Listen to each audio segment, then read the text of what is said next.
The internet gave us access to everything, but also gave everything an access to us.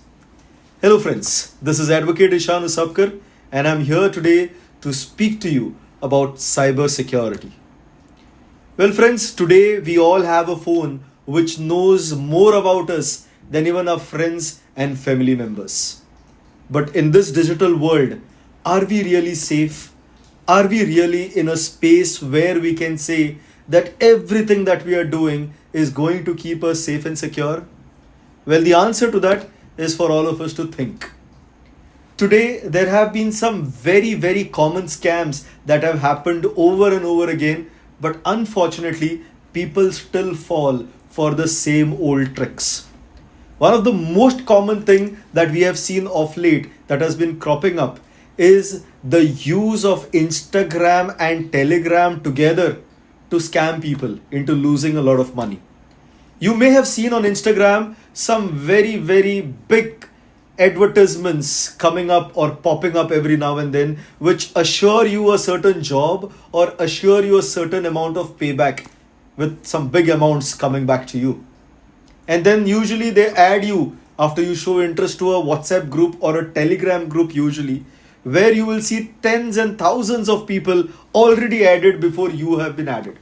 And once you join there and you're wondering why you've been added, you come across messages from at least 10 or 15 different people saying that, oh, thank you, I just won 1 lakh rupees or I just received 2 lakh rupees into my account.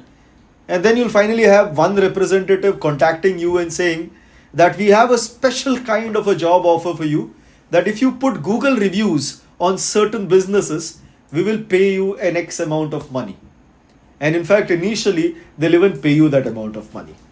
Only subsequently to charge you to take up bigger jobs, and once they've charged you maybe something as simple as a 10,000 or 20,000, these entire sites or these entire profiles will just disappear and you'll be just kicked off from that Telegram group.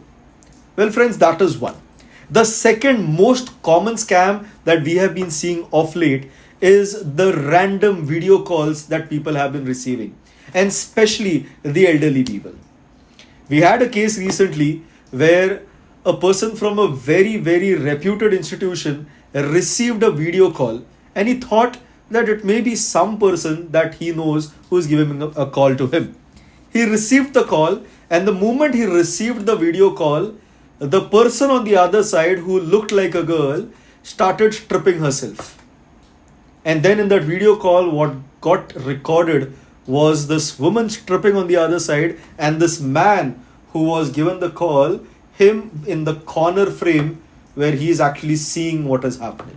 The moment he saw this happening, he disconnected the call, but around 5 minutes later, he received a message with a video link wherein the same initial clip was copy pasted, and along with that, a clip of something else which was not really nice was added to it, and a single video was made out as if it was this man doing some illegal acts. And thereafter, what started was a series of blackmailing. Pay us 20,000 rupees in the next 5 minutes, or else we will share this with your family members, or we will just post this on social media. Now, worried for his reputation and without his fault in this whole situation, he was compelled to make those payments. But then, when the demands kept rising, that is when he approached us and the police to file a complaint, only to realize that this was a scam which was extremely common out there. A friend in need, is he indeed? Well, friends, there's a very common scam of late where you would have a very good friend of yours who will message you on either Instagram or Facebook, or sometimes directly on Google Pay or Paytm, asking you to lend him a little bit of money for a few days, and he will tell you that, look, I'm not able to call you or message you on WhatsApp or other places because there is an issue with me right now. Please pay me 5,000, 10,000, whatever right now on Google Pay on this particular number. And then when you go to make that payment, you realize that the Google Pay number is of somebody else. Well, friends, this is very common. You'll find people creating fake profiles, fake Facebook and Instagram accounts where they pretend to be your friend and ask you for money. And we've had a lot of cases of late where people have actually fallen for this kind of a trap.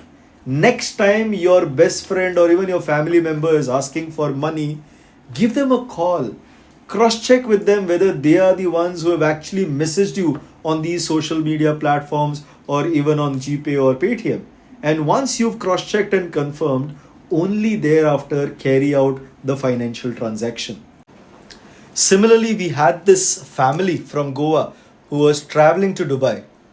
One of the family members, they posted a selfie at the Dabolim airport, a good selfie with the whole family in the background, which said, traveling to Dubai with family, will miss home, will miss Goa. And they went for around 14 days. When they came back to Goa and came back to their house, they were shocked and surprised because the whole house was emptied. They had been robbed. And friends, this happened entirely because of the negligence of posting something like this on social media, which was seen by people around. And in fact, later during investigation, and when this person who was behind the whole attack was caught, it was figured out and found that he got this information that this house would be empty based on this one social media post. So be very careful of what you post there online, because sometimes we are inviting trouble rather than trouble finding us. Next time you're traveling abroad or you're not going to be home, feel free to click those selfies, but upload them after you've returned back. Rather than saying traveling for 14 days to so and so place, you can always post, did the last 14 days at XYZ place and enjoyed it a lot, and I'm sure that will keep you much more safer. Another case that took place in Pune, there was this girl who was very active on social media, and she used to love posting where she is, with whom she is. And one fine day, she felt very lonely in a secluded place. So she posted a photograph from that particular place along with a pin at that location, saying that she's feeling very lonely. Unfortunately, there was this digital stalker or this cyber stalker who was just left, right, and center behind her and used to follow her at all point in time, who found this particular post and went there. And thereafter, a very unfortunate incident took place over there, and this was totally avoidable. So, friends, the moral of the story or the brief takeaway from all these incidents is your safety is in your own hands to a very, very large extent. Before you make any kind of posts public and you post these out, think twice what could be the repercussions of you posting this out online. Well, friends, one more issue that I see of late, especially with the Gen Z, if I may call them so, they use social media not just to interact with people, but often to fall in love with people. And unfortunately, what lands up happening is they will find somebody out there who, on his or her profile, looks wonderful, is great to interact with, but in reality, what is projected out there versus the person who is actually operating the account may be totally different. It is very, very easy to trust people online, but in reality, getting on digital space to trust somebody is not recommended at all, because in reality, the person may be absolutely different. I would like to conclude by sharing some tips on how you can be safe on this digital platform. Number one, keep a complicated password. Now, what do I mean by complicated? Well, your password should not be only numbers. It should definitely not be any words. It should not only be a combination of alphabets and numbers, but rather a good combination of alphabets, numbers, and special characters. And even when I say alphabets, it should be a mix of capitals and smalls, because for a computer, a capital A and a small a is not the same. So that's number one. Keep a complicated password. The second one, always look at your toothbrush to be an inspiration for passwords. And why do I say that? Because all of us use a toothbrush, but we use it for only maximum 2 to 3 months. Same way, you should change your password at least every 2 to 3 months. And with your toothbrush, I am sure we do not share our toothbrushes. We would have one for every member of the family. It will never be the same toothbrush for me, same for mommy, same for daddy, same for the dog, and same for the cat. It cannot be. Same way, never have the same password for different accounts, whether it is Facebook, Instagram, Gmail. Never share your passwords between these different platforms. The third one, do not add unknown people, especially on Facebook. Because on Facebook, even today, there happens to be a 3 friend verification method using which people can get into your account by sending a friend request to you, you accepting it, and then using this 3 friend verification method and getting codes from each of these 3 accounts and then getting into your account. The fourth one, please check the URL or the Uniform Resource Locator before you actually click it. www.facebook.com is not same as www.fakebook.com. Have a look at what each and every alphabet out there is saying or specifying. Because a lot of people have gone out there and done shopping on websites which look very similar to an Amazon or to a Flipkart, but in reality it's a different website altogether, and they never receive the product and the money never comes back to them.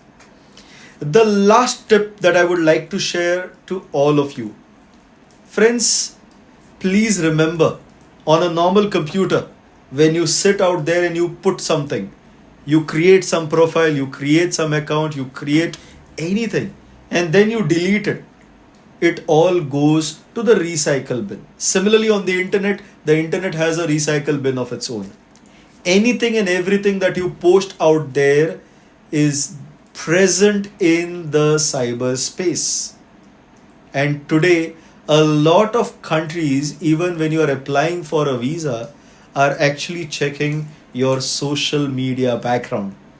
We had a case very recently, and it came all over the newspapers, where a young IT engineer was fired from a very, very good job profile only because he had shared around 6 years ago a story pertaining to some communal violence or some comment which was not really supposed to be made by this person. And the company did not obviously appreciate it. Now, if you look at the new policies that the USA has come up with, or the new policies that have come up from many other countries, including Dubai and UAE in the recent times, they are all going to vet your social media profiles. So, for a small little pleasure of posting some nice selfie or posting some opinion about things that should not be posted about, you could land in permanent trouble. So, be very, very careful. As we are about to conclude, I am more than sure that you may have certain level of anxiety that is cyberspace really safe. Well, let me just leave you with a thought and an example. Well, friends, we all have a knife in our house, and we use this knife to cut fruits and vegetables.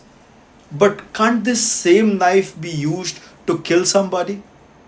Well, the equipment is the same, it's the use that determines whether the use is good or bad.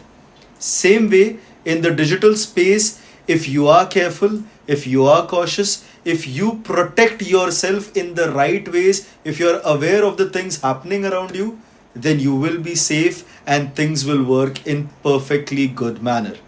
But a little bit of carelessness can lead to a lifetime of chaos. Let me leave you with this one thought. In today's world, awareness is not optional. It is your best firewall. As I'm about to conclude, let me say a big thank you to the Goa State Legal Services Authority for giving me this opportunity of interacting with you all and sharing my thoughts. Thank you. Jai Hind.